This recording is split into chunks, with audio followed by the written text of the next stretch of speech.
Chères sœurs, chers frères, chères mères, chers pères, chers compatriotes, nous savons tout ce qui s'est passé au Gabon chez nous après la dernière élection présidentielle du 27 août. Nous avons tous en tête les massacres puisque beaucoup parmi nous ont perdu des proches. Certains sont encore à la recherche de leurs proches qui ont disparu puisque ceux qui ont tué le 31 août et les jours qui ont suivi, qui ont attaqué le quartier général de M. Ping à l'arme lourde, se sont permis d'enlever les corps.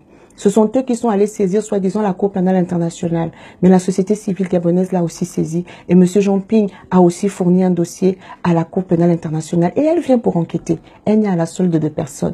Depuis, ils essayent ils font dans la diversion. Ils font un faux attentat terroriste avec des bombes de manioc et on demande à M. Jean Ping de venir parler parce que vous reconnaissez qu'en réalité, c'est lui le vrai président du Gabon. C'est lui que les Gabonais ont élu et c'est lui qui a l'autorité. Quand il parle, tout le monde écoute, mais personne ne vous écoute parce que vous êtes illégitime. Et d'ailleurs, où était votre fameux président? Pourquoi on ne l'a pas vu lors de cet attentat? Votre conseil de sécurité, là, il s'est réuni quand? Pour préserver la sécurité des Gabonais. C'est n'importe quoi. Et donc, je veux encourager les familles à ne pas se laisser acheter, à ne pas se laisser intimider. Les vies de vos enfants n'ont pas de prix. Ces gens-là sont devenus des personnes viles parce que pour elles, l'argent vaut plus que tout et l'argent mal acquis. Et donc, c'est à cause de cet argent-là qu'ils s'accrochent au pouvoir, qu'ils ont détruit notre pays comme il est aujourd'hui et que les populations gabonaises vivent dans une misère qui est grandissante. Donc, vous ne pouvez pas vous laisser acheter. Ne vous laissez pas intimider non plus. Ils ne sont pas si puissants. Aucun gouvernement n'est éternel. Aucune dictature n'a duré éternellement. La leur a déjà un genou à terre et nous allons lui mettre le deuxième genou à terre et nous allons la mettre dehors. À cause de cet argent, ils pensent qu'ils peuvent acheter tout et tout le monde. Ils viennent investir à l'étranger quand leur pays est dans un état de délabrement très avancé. Et nous nous réjouissons de ce que dans le cadre de l'affaire des biens mal acquis, il y a 6 villas qui ont été saisies à Nice hier.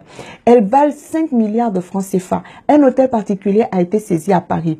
Il vaut lui aussi 5 milliards de francs CFA. Cet argent aurait pu servir à développer notre pays, à améliorer vos conditions de vie. Regardez aujourd'hui à Libreville, les immeubles poussent partout parce que c'est un argent qu'ils volent mais qu'ils ne peuvent plus investir à l'étranger. Merci de terminer ces immeubles. Ils deviendront les logements sociaux pour nos populations parce que quand nous allons prendre le pouvoir, si vous n'arrivez pas à justifier d'où est venu l'argent pour les construire, ils seront réquisitionnés et mis à la disposition des populations.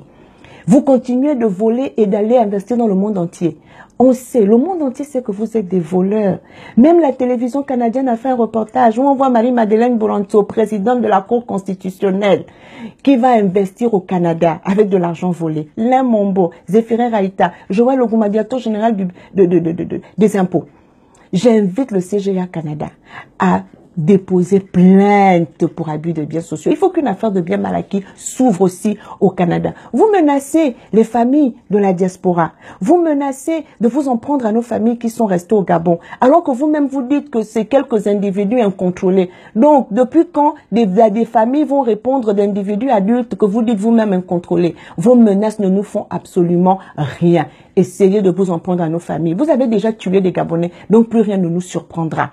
Mais nous ne vous lâcherons pas. Quel que soit le pays où vous irez, nous rappellerons à la face du monde que vous êtes des voleurs, que vous êtes des usurpateurs et que vous n'allez pas diriger ce Gabon-là. Pas cette année, pas cette fois. En France, nous allons encore continuer de suivre l'affaire des biens mal acquis. Et j'invite les associations gabonaises à se porter encore partie civile et être aux côtés de Sherpa et de Transparency qui ont porté plainte par rapport à cette affaire de biens mal acquis. Parce que les immeubles saisis, les biens saisis vont être vendus. Cet argent va revenir à qui? Ils vont le remettre encore entre les mains d'Ali Bongo, qui est le voleur en chef et le chef des voleurs, le bandit en chef et le chef des bandits. Nous devons faire en sorte que ça n'arrive pas. Ces gens-là pensent qu'ils peuvent acheter tout et tout le monde. Mais vous allez vous rendre compte à vos dépens qu'il y en a qui ont pour seul prix l'éthique, l'équité, la justice, la droiture, le bien-être de leur pays et qui ne sont pas prêts à se vendre à votre argent vil et surtout pas à des postes dans vos gouvernements de médiocres parce que vous êtes médiocres et vous n'êtes plus crédible aux yeux de quiconque et toute personne sérieuse